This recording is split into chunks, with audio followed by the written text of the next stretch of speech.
ජීවමාන යේසුස් වහන්සේගේ නාමෙන් ඔබට සුබ දවසක් වේවා. අපි බලමු ස්වාමින් වහන්සේගේ වචනය. ගීතාවලිය 23 වෙනි පරිච්ඡේදයේ 1 වෙනි පදය. ස්වාමින් වහන්සේ මාගේ එඬේරාය. මට හිඟයක් නොවන්නේය. ආමෙන්. මේ ගීතාවලිය 23 වෙනි පරිච්ඡේදයටම අපි ගත්තොත් මේ දාවිත් රජතුමා ස්වාමින් වහන්සේගේ එඬේරා විදියට සලකනවා. ඉතින් දාවිත් රජතුමා ස්වාමින් වහන්සේ ඔහුට මඟ පෙන්වන්නා විදියට සැලකුවා.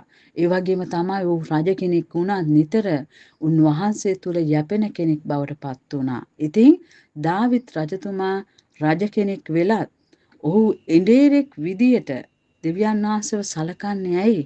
ඔහුත් කුඩා කාලේ පටන්ම පියාගේ බැටළුව රැක බලාගත්තා දාවිත් රජතුමා.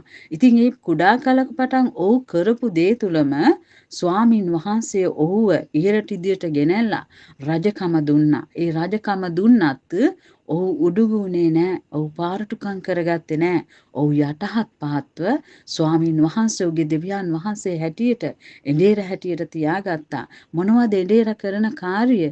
එඬේර කරනවා ඔවුන්ව රැක බලා ගන්නවා, බැටළුවන් ඔවුන්ව පෝෂණය කරනවා, ඔවුන්ට මඟ පෙන්වනවා. ඉතින් අපේ දෙවියන් වහන්සේත් ඔබගේ මගේ එඬේරා විදියට ඉන්නවා. උන්වහන්සේව විශ්වාස කරන, උන්වහන්සේව අදහන දරුවන්ව, උන්වහන්සේ තුල ගමන් කරන දරුවන්ට උන්වහන්සේ යහපත් එඬේරෙක් විදියට ඉන්නවා.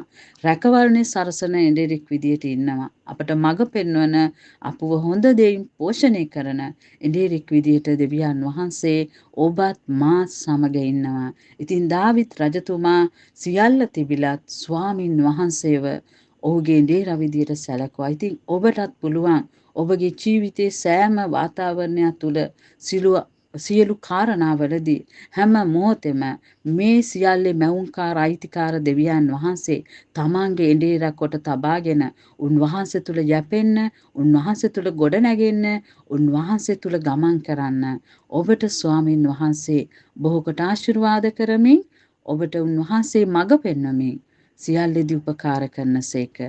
ජේසු පීඨයි සුබ දවසක්.